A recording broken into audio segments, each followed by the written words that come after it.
The cry for help Commander Sarah Chun stood in the control room of Deep Space Monitoring Station Alpha 7, watching the endless stream of data flowing across her screens.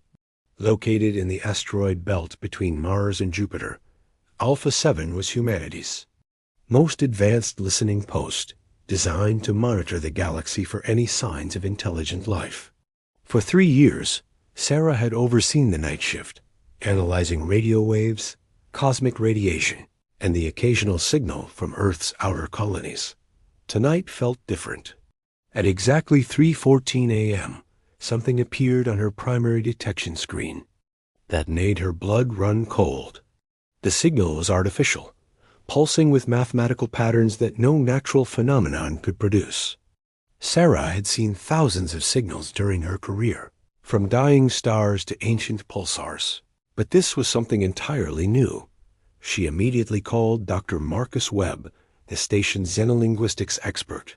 Marcus arrived within minutes, his hair disheveled from sleep, but his eyes alert with excitement. Behind him came Captain Elena Rodriguez, the military liaison assigned to Alpha 7.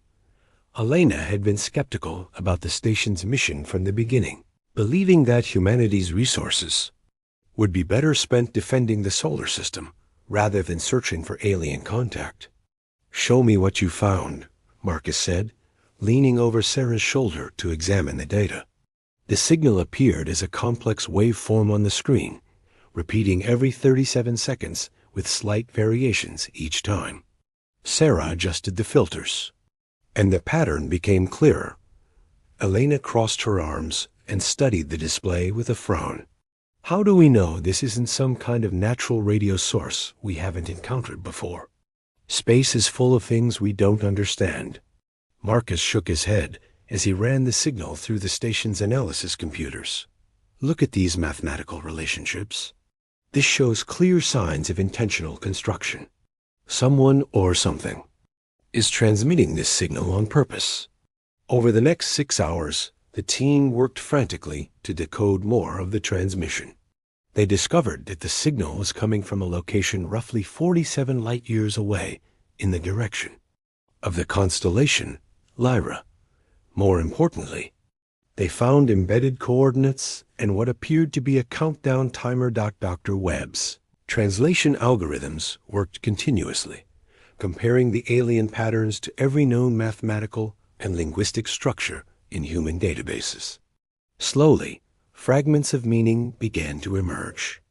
The first breakthrough came when Marcus recognized numerical sequences that corresponded to basic physical constants. "They're using the same mathematical principles that govern the universe," Marcus explained to Sarah and Elena. "Once I understood their number system, the rest started falling into place." The message that emerged was both fascinating and terrifying.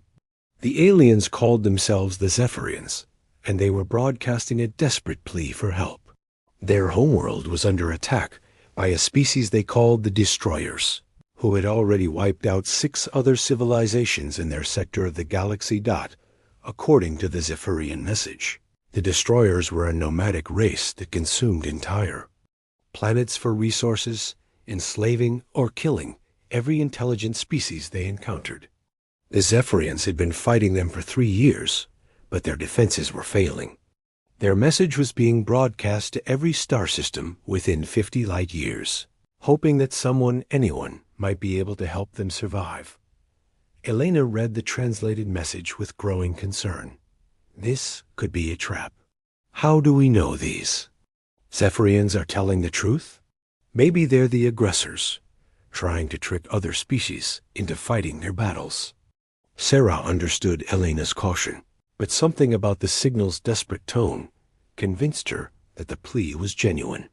The mathematical structures embedded in the message showed signs of degradation, as if the transmitting equipment was failing.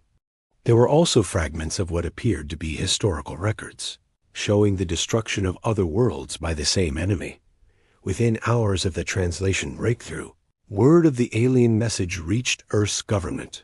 Emergency sessions were called in the United Nations, the Mars Colonial Authority, and the Outer System Defense Council. Humanity faced its first confirmed contact with alien intelligence, and it came with a request for military assistance in a galactic war. Dr. Webb continued refining the translation, discovering more details about the conflict. The Zephyrians described themselves as a peaceful species that had never developed advanced weapons technology. They had relied on diplomacy and trade with their neighbors for thousands of years. When the destroyers arrived, the Zephyrians were completely unprepared for the brutal efficiency of their attack. Destroyer fleet consisted of massive ships that could crack open planets like eggs, harvesting their cores for energy while enslaving a population.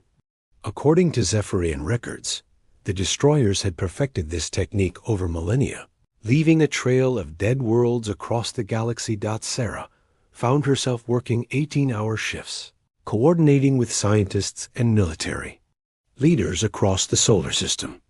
The Zephyrian signal continued broadcasting, but it was growing weaker each day.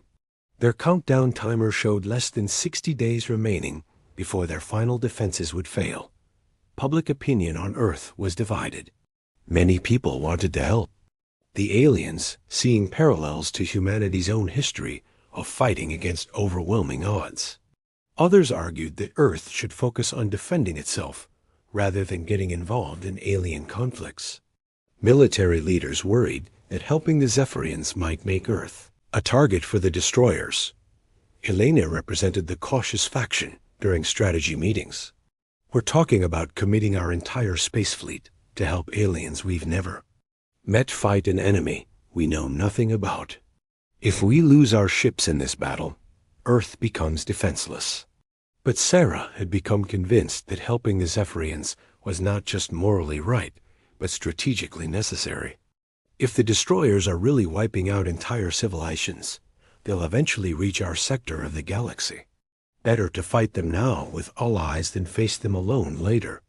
The debate continued for weeks while Earth's shipyards worked around the clock to prepare the fleet. Admiral Jack Morrison, commander of the Terran Space Navy, began developing battle plans based on the limited information available about destroyer technology.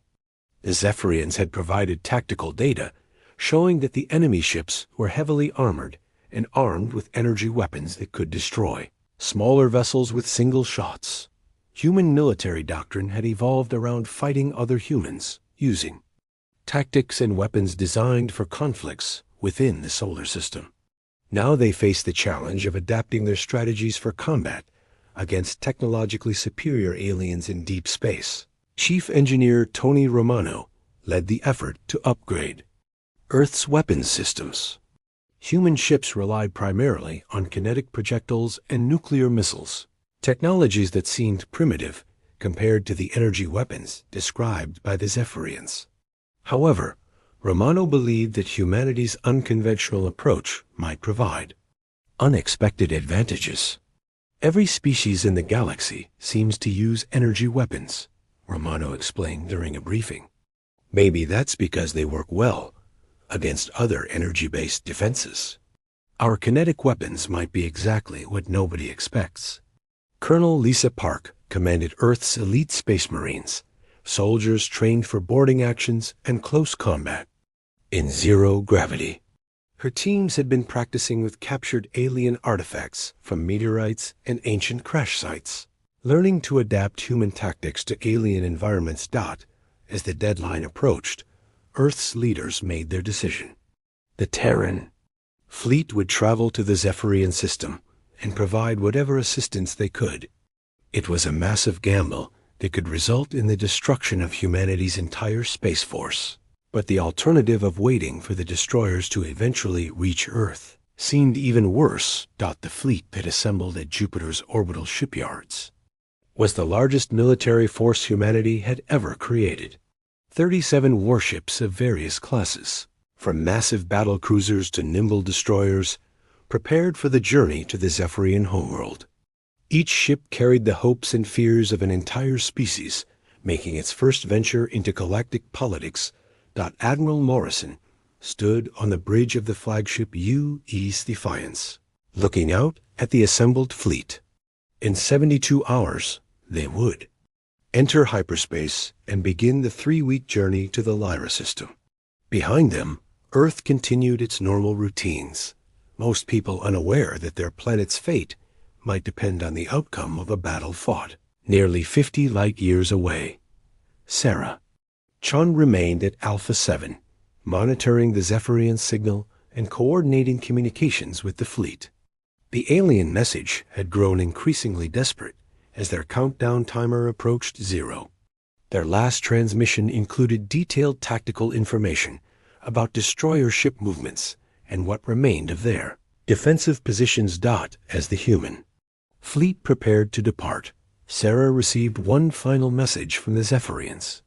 It was brief and simple, translated as, "Thank you for hearing our call. Whatever happens, we will remember that someone answered." The message filled Sarah with determination. Humanity was about to announce its presence to the galaxy in the most dramatic way possible, and she was proud that Earth's first action would be to help others rather than conquer them. Asterisk. Earth's deadly answer. 3 weeks later, the Terran fleet dropped out of hyperspace at the edge of the Zephyrian system. Admiral Morrison stood on the bridge of the Defiance, studying the tactical displays that showed the aftermath of years of brutal warfare. Debris fields marked the locations of destroyed Zephyrian defense stations, while the planets themselves showed the scars of orbital bombardment. "Contact bearing 27 Mark IV, reported Lieutenant Commander Hayes from the sensor station. "It's a Zephyrian ship, heavily damaged but still broadcasting on the frequencies we were given." The main screen flickered to life, showing the interior of an alien vessel. The being that appeared was tall and slender, with pale blue skin and large, intelligent eyes. When it spoke, the translation computers converted its words into English. "Unknown. Vessels, this is Commander Veltar of the Zephyrian Defense Force. Are you the ones who answered our distress call?" Admiral Morrison stepped forward. "I am Admiral Jack Morrison of the Terran Space Navy, representing the planet Earth. We received your message and came to provide assistance." Veltar's expression showed a mixture of hope and disbelief. "Earth? We have never heard of your world. You traveled across the galaxy to help strangers?" "It seemed like the right thing to do," Morrison replied simply. Over the next hour, Veltar briefed the human fleet on the tactical situation. The destroyer fleet consisted of 12 massive vessels, each one larger than Earth's biggest battlecruiser. They had established a blockade around the Zephyrian homeworld and were systematically destroying the remaining defense installations. "We estimate they will begin the final assault on our cities within 48 hours, Veltar explained. "Our remaining ships are barely functional, and our weapons can barely scratch their armor."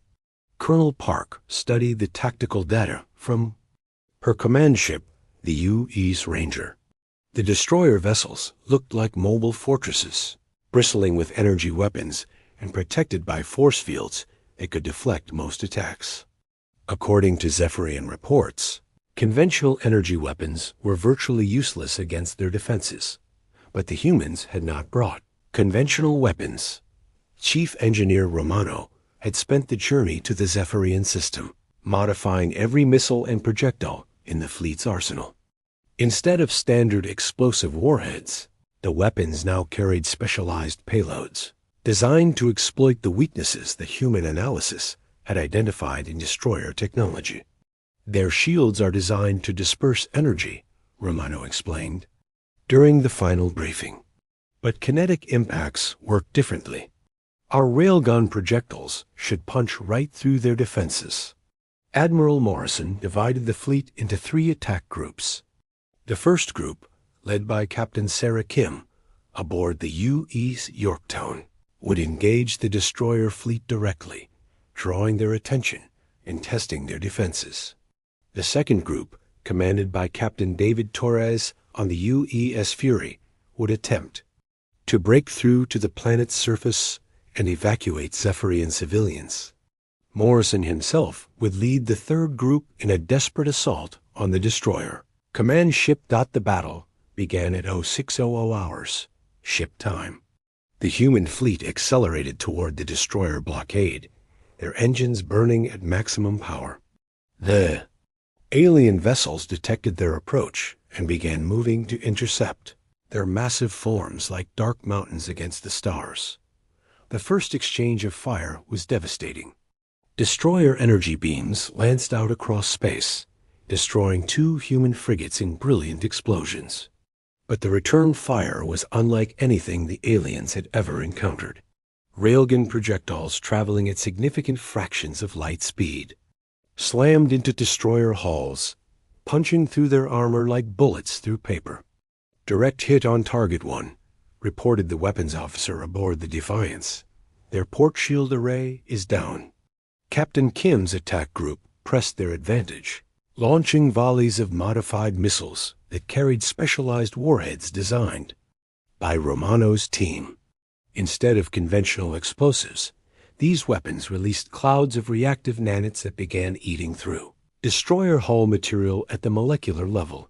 The aliens responded with increased firepower, their energy weapons reaching out like fingers of death.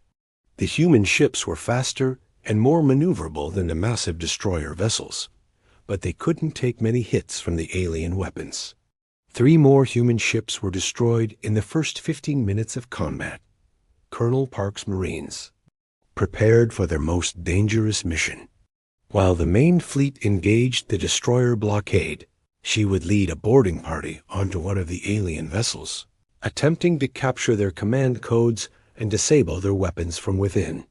"Remember, we don't know anything about their internal atmosphere or gravity," Park told her Marines as they prepared to launch in their assault shuttles. "Stick to your suits, watch your oxygen levels, and don't trust anything that looks friendly." The shuttles launched from the UES Ranger under cover of a massive missile barrage. Park's team had studied every piece of data the Zephyrians could provide about destroyer ship layouts, but much of their mission would be improvisation and luck. Meanwhile, Admiral Morrison led his attack group in a direct assault on the destroyer.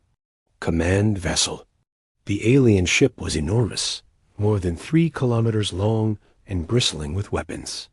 It had been directing the entire blockade operation, and Morrison believed that destroying it would throw the enemy fleet into chaos.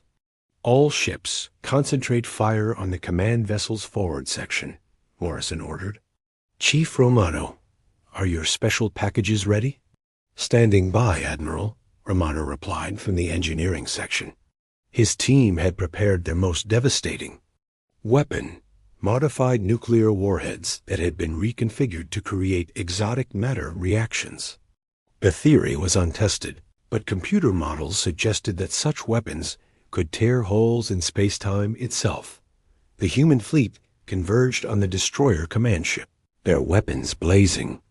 Railgun projectiles and nanite missiles struck the alien vessel's hull, creating massive explosions that lit up the darkness of space. But the destroyer ship continued fighting, its energy weapons destroying another human cruiser. Colonel Park's boarding party reached their target, using cutting lasers to burn through the alien hull. The interior of the destroyer ship was dark and filled with a thick, sulfurous atmosphere that would have killed unprotected humans instantly. Park's Marines advanced through corridors that seemed designed for beings much larger than humans. "Control room should be 3 levels up," Park reported over the comm system. "We're encountering automated defenses, but nothing we can't handle." The breakthrough came when Romano's exotic matter warheads found their target. The weapons struck the destroyer command ship's primary power core, creating a cascade reaction that the alien engineers had never anticipated. Instead of a simple explosion, the warheads tore a hole in local spacetime, creating a miniature black hole that began consuming the ship from within. The effect was immediate and catastrophic. The destroyer command vessel imploded, its massive bulk collapsing into the artificial singularity.